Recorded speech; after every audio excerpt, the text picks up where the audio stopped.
Community Highlights. Another local exclusive from Southeastern Michigan's news and information station, MonroeCountyRadio.com. This is our town, the place we call home. Welcome to This Is Our Town with Jeff Yorkey, a local public affairs presentation on MonroeCountyRadio.com. Brought to you by Allen Chevrolet Cadillac. All roads lead to Chevrolet. Here's Jeff Yorkey. Hello again, everybody, and welcome to another edition of This Is Our Town.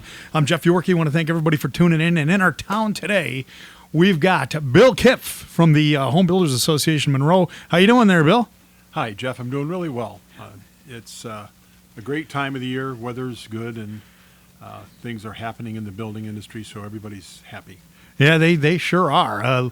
Lots of changes, prices, and the economy, and it's a little nerve-wracking right now. But on the other hand, it still looks like it's still decent, and there's a whole gamut of things going on right now. There's lots of things, and I think the first thing I want to talk about a little bit is, we're kind of in storm season.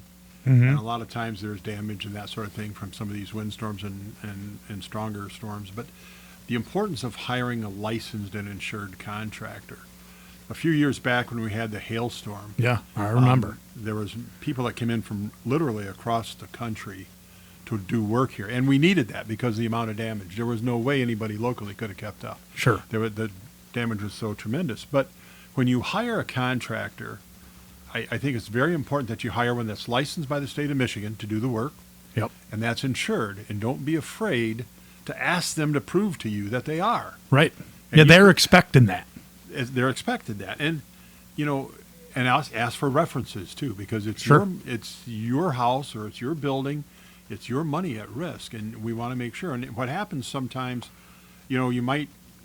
oftentimes people know somebody that can do that work, whatever it might be. So you hire this person that this person knows, and they come to your house, and they're going to put, let's say, a little deck on the back of your house. Yeah.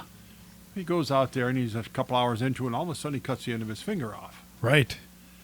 With his saw. And now, all of a sudden, he's not insured. So who gets tacked for that?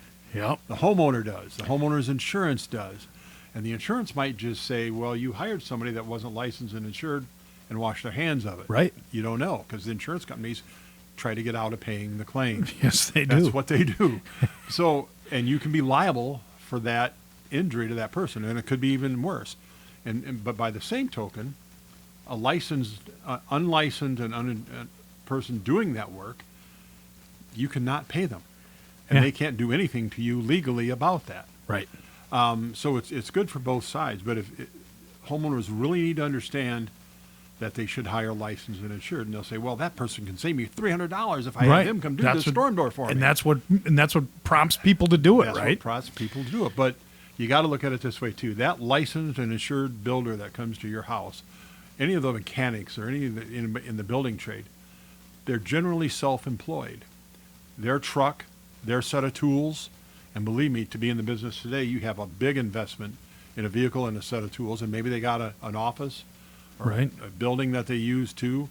They have overhead, and being self-employed, they have to pay the whole shot. Exactly. Insurance, their health insurance, all the liability insurance they carry, and that's not cheap. They have huge overheads, so that justifies the difference. And so you really want to be careful when you hire somebody. You want to make sure that they are licensed and insured. Well, Bill, it does justify the difference for sure. At least their costs and everything else. But in addition to that, you're going to get some peace of mind if you hire somebody that's licensed.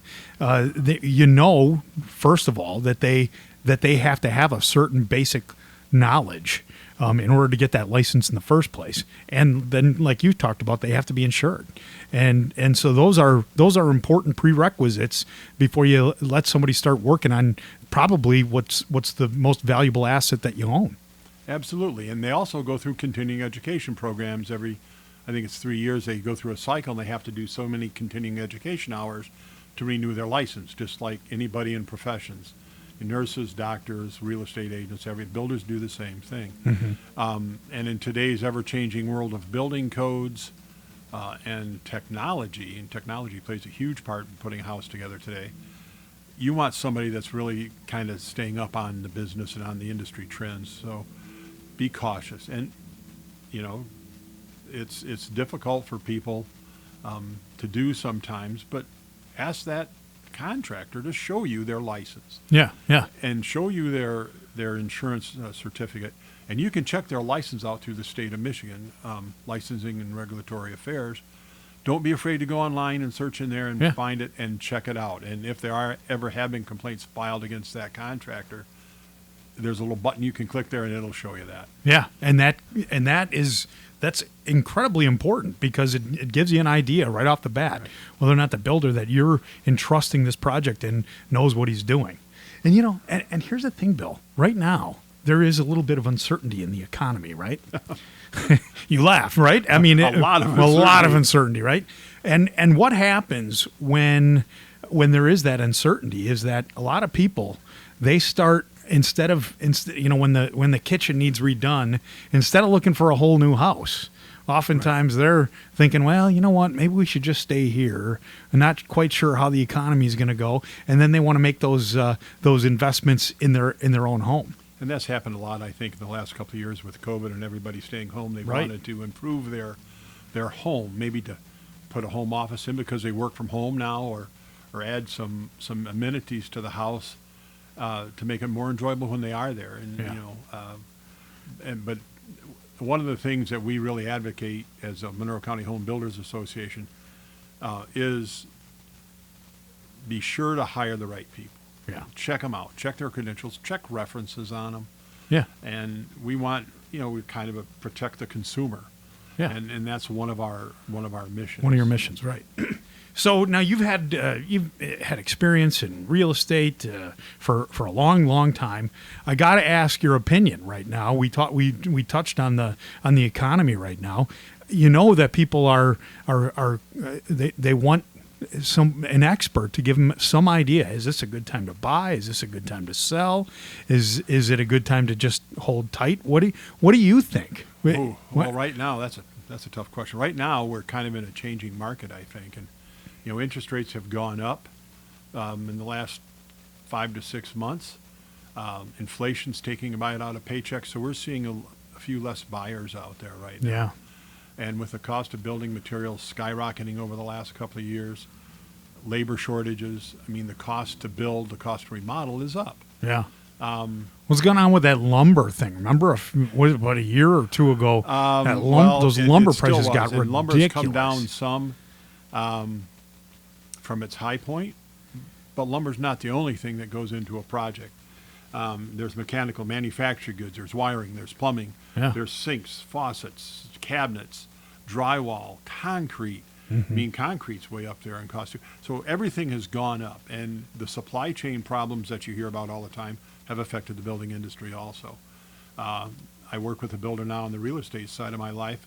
We order the windows for a condo building 3 months before we need them, just so we have them. We used to get them in 3 weeks. I spent a lot of time in that industry in supply, and we used to get them in 3 weeks, unless it was something really custom, then maybe 6. But we order them 3 months ahead of time. What's going on? What is the reason for all this? Everybody's kind of wondering that, you know? Everybody's wondering, and I think it's just a multitude of reasons. I think that COVID around the world has hurt manufacturing. I think the supply chain issues are a big deal. It's just a multitude of things. And I think, quite frankly, that, you know, some prices have gone up just because they could.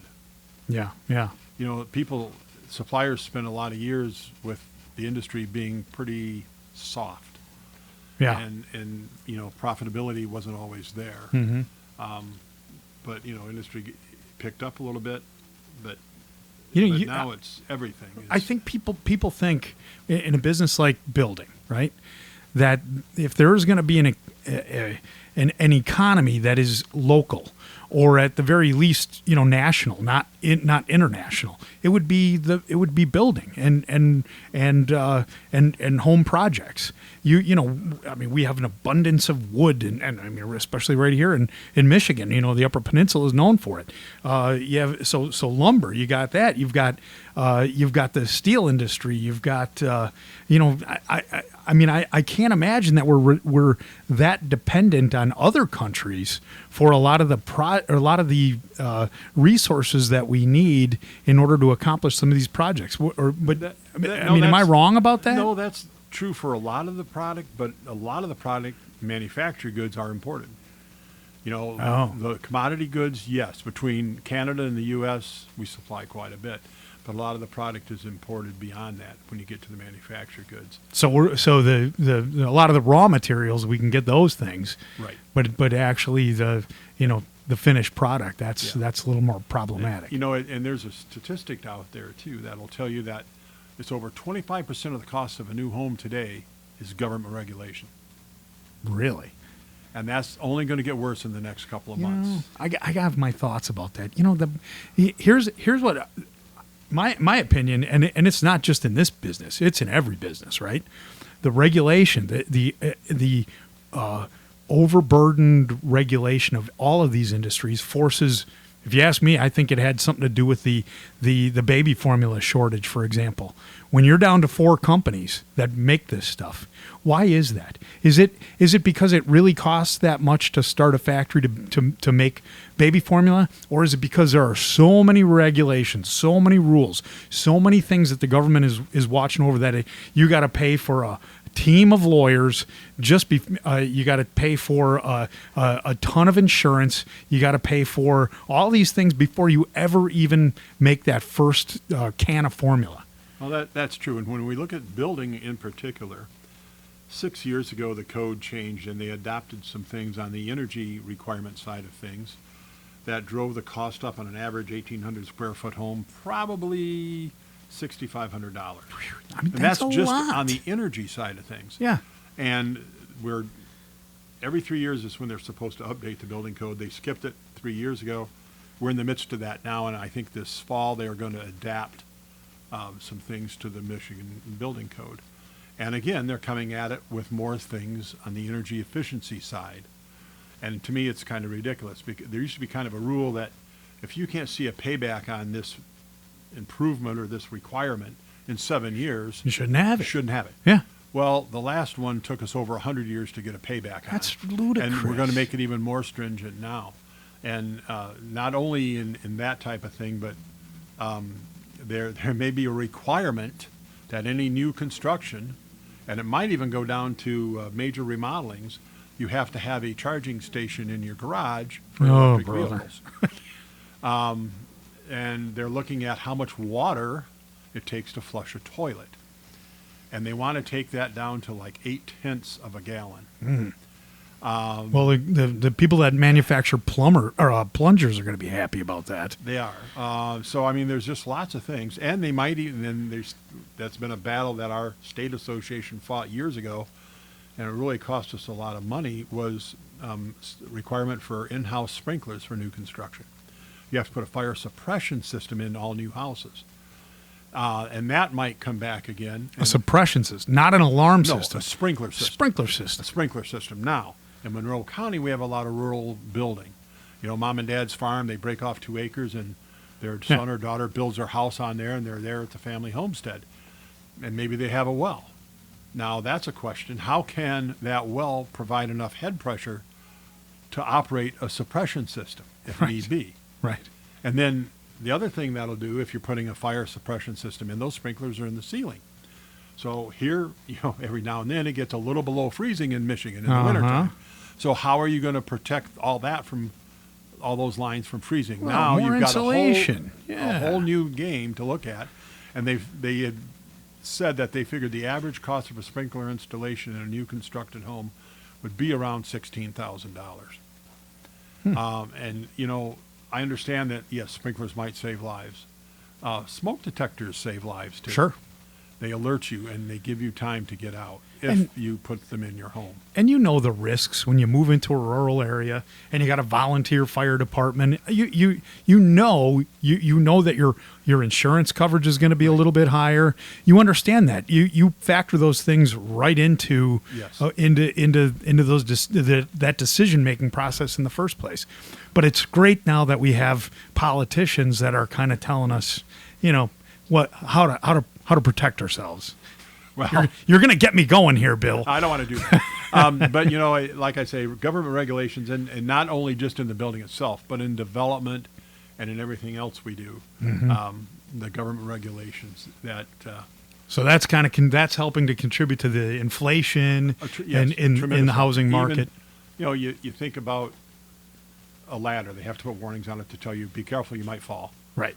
Those kind of things. And some of the senseless things you have to do, some of them make a lot of sense. And, government, there has to be building codes. You have to be able to protect, again, you protect the public with building codes, but you can go overboard with that too. Right. And what they consider a wetland or not when you talk about developing. Right. Because it rains and water sits there for 3 weeks because we had 1.5 inches of rain, they call that a wetland. Sure. So there's just lots of rules and lots of regulations that are created by bureaucracies that really drive the cost up. And I don't think we need all of that. We do need protection. We do need building codes. Sure. We do need building inspectors. Yeah. I mean, we want we want to protect the public. Sure. But we also don't want to drive the cost up so high that it's prohibitive. Right. People need shelter to live in. Right. Absolutely. Well, great discussion. I got to take a quick break. Can you come back in about a minute? And I'd like to talk a little bit more about some of the things that you guys are doing over at the Home Builders Association and some of the information that you're getting out to the public. And we'll talk a little bit more about housing. Sound good? Yes. All right. Back right after this message from my good buddy John Allen over at Allen Chevrolet Cadillac. When you're looking for a new or used vehicle, you want the best selection to choose from. Allen of Monroe is the largest volume Monroe County dealer with 300 new and used vehicles on their lot. That's way more than the other dealers. Allen Chevrolet of Monroe has been voted the best Monroe County dealer of the year for the past 3 years. When you want the best selection at a great price, there's only one dealer in Monroe County that delivers. Allen of Monroe. And welcome back. If you're just joining us, I'm here with Bill Kipf. He's from the Home Builders Association Monroe. And if you're just joining us, we've been talking about the soaring costs. Obviously, everybody's feeling that, not just when you go fill up your gas tank, but also when you're thinking about building a house or you're thinking about making some improvements, and the importance of making sure you got a licensed contractor to protect yourself and to ensure that that investment that you're making stays strong. But there's a lot of other trends going on right now in the building trades right now. Tell us a little bit about that. There are. And one of the big things that you see now, all the talk about tiny homes. Yeah. And it's kind of interesting to see these develop. And I know Detroit's working on tiny home development right now. And I think there's places in the city and the county here in Monroe that would benefit from looking at that type of development. It's going to require some zoning changes to do that, and maybe a little different mindset. But it creates opportunities for people that maybe are homeless, or people that are maybe the first home buyers, people that want to transition, and then move up a little bit in a couple of years. I think there's great opportunities if we do that, and I've seen things across the country in some of the trade journals, and the projects really do look nice. And I just think that's an opportunity there to redevelop some certain areas around our county and around our city that might be beneficial. Yeah, that's not a bad idea. And it's interesting. I always think about that. I think about that for your vacation home up north, your little cabin. Right. You think of these tiny. When I'm watching those shows on HGTV or whatever, that's what I'm thinking about. That'd be kind of cool to build a yurt or something up north or whatever. Yeah. But that's becoming a trend even for your everyday home, not just a secondary home up north. Right. It's becoming a trend for your everyday home. And there's, like I say, communities across the country in bigger markets that are doing this.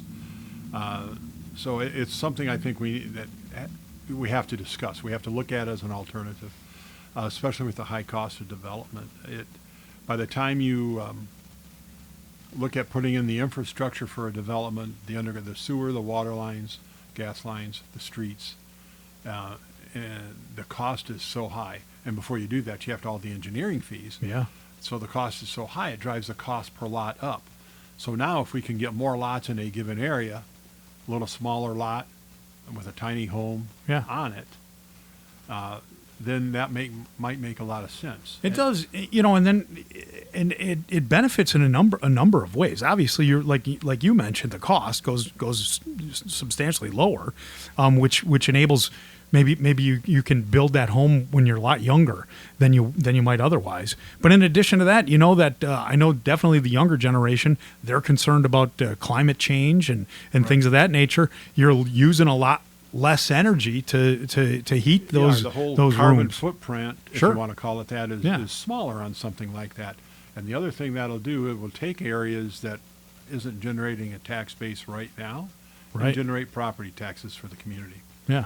wherever it's located. And we all need a little more property tax paid in if we want to maintain our service level for all of our, like the county sheriff and all the fire departments, Yeah. everything else we get, property tax. So Yeah.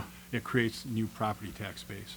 So how do you get something like that going? You talked a little bit about zoning stuff. You're going to have to go to you're going to get Various planning commissions would have to buy into this. Doesn't matter if it's the city or if it's the county. All the townships have their own planning commission. So people are going to have to get on board and say, hey, do we have an area we can do this? And hey, does it make sense?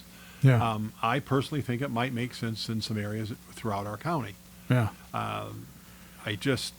But again, it's going to take a change in mindset. Right. Yeah, because that mindset today, it seems to me, would be your mobile home parks, right?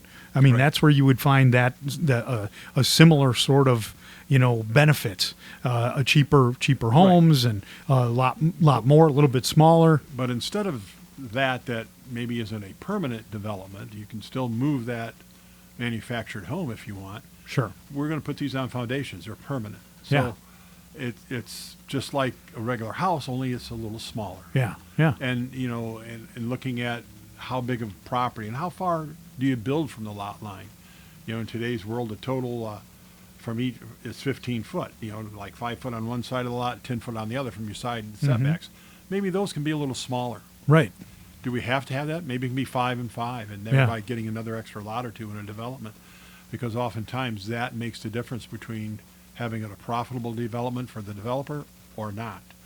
That's an interesting idea, and it's almost like going back in time a little bit. I can remember now. Obviously, I don't remember. I wasn't that old, but after World War II, a lot of those little developments started, little housing developments all over the country, and they were those houses. When you go back and look at them now, I remember my grandparents. The first house they lived in was tiny. I mean, it was relatively. It was pretty. Probably, I bet you it wasn't even 1,000 square feet. And that's nowadays the trend obviously has been the opposite. Since the 60s or 70s, they've gone to 1,500, 2,000, 2,500, 3,000 square foot homes all over the place. But we're seeing a downsizing in that too, in the last few years. I mean. Yeah. In the very early 2000s, you saw that trend really building for more square footage. And then when the economy collapsed in 07, 08, 09, in that era, you saw things kind of revert back, go to a smaller home. Yeah. It's kind of like cars. Yeah. In fact, it's exactly like cars. And the economy's good and gas is cheap. The big three make all kinds of big trucks and SUVs, and then now they're making electric cars and little hybrids that you can barely fit in. Yeah. So I mean, there's lots of opportunities. I think, like I say, it just takes a little different mindset, and you have to be open-minded. Yeah. About it, and maybe change is good. Yeah, I know people don't like to hear that, but it might be. And you know what? Honestly, in the younger generation, I think it's an easier sell for those guys. The young, the kids that are just graduating from high school now, they already have in their head that the guys our age are wasting all the resources and polluting the environment and have been doing so our entire lives.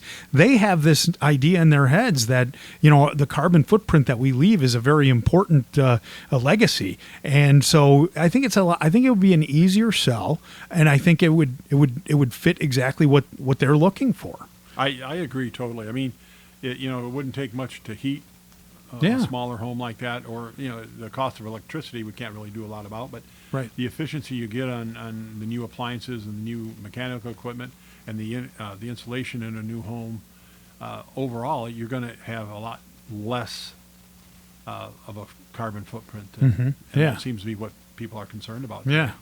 That's a pretty cool idea. So what else you guys got brewing over there?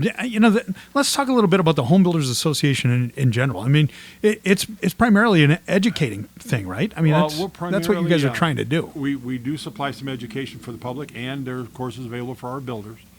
That's what we try to do. We're a professional trade organization. We lobby for our builders and for the consumers both to make sure building codes are fair, make sure development requirements are fair. That's one of the main things we do. And we try to, we're part of the state association and the national association. So at all levels, we really try to affect positive change for the industry, which really has a good effect on the consumer. Yeah. And that's what it's all about. We've been hurt a little bit by COVID since we couldn't meet and get together, and a lot of people are out of the business. So our membership is down a little bit. Yeah. In fact, the home show, you guys had to... Right. We haven't had the home show the last 2 years. Right, COVID, because of COVID. We're starting to put that together, and hopefully going to bring kind of a redesigned show out there at the end of February in 23. So we're looking forward to that. You guys do that typically out at the fairgrounds? At You're the going to fairgrounds, hopefully at the there? First Merchants Bank Expo Center. And it's the 9th weekend of the year. So we're kind of looking forward to that, and we want to get some of this new technology, and I'm working on trying to get some people in there to talk about tiny homes and maybe have some displays and see what they can do. Yeah, that's a good idea. Are there any builders right now here in the community that I wouldn't say, I highly doubt that they would specialize in that, but that maybe have some designs that they would be willing to show folks if they're interested? Not that I know of. It's a thing that's been talked about a little bit, but nobody's really jumped on that one yet. Right. Yeah, well, that'd be something that maybe an opportunity for a young builder out there who's looking for a niche, right? It could very well be. Yeah. Well, you know what, Bill, I want to thank you very much for being on the show. This has been incredibly informative. I don't think people realize just how much goes into not just the buy-in of homes, but the remodeling, but all of the things that are so important for consumers to understand. There's a tremendous backstory to every house that gets built. There's a lot of moving parts, a lot of people involved. You start just a typical 1,800 square foot house today. Between the time you make the decision to start and the time you're done, there's probably over 100 people involved. Yeah, that's in crazy. Putting everything together. Sure. Between people that load the material, ship it to the job, and everything else that goes on, there's probably 100 people involved in that project. Yeah. I remember, Bill, when I built my house, my wife is like, why don't we be the general contractor? Man, am I glad I talked her out of that stupid idea. You're right. There's just no way. Some people can pull it off and they do well.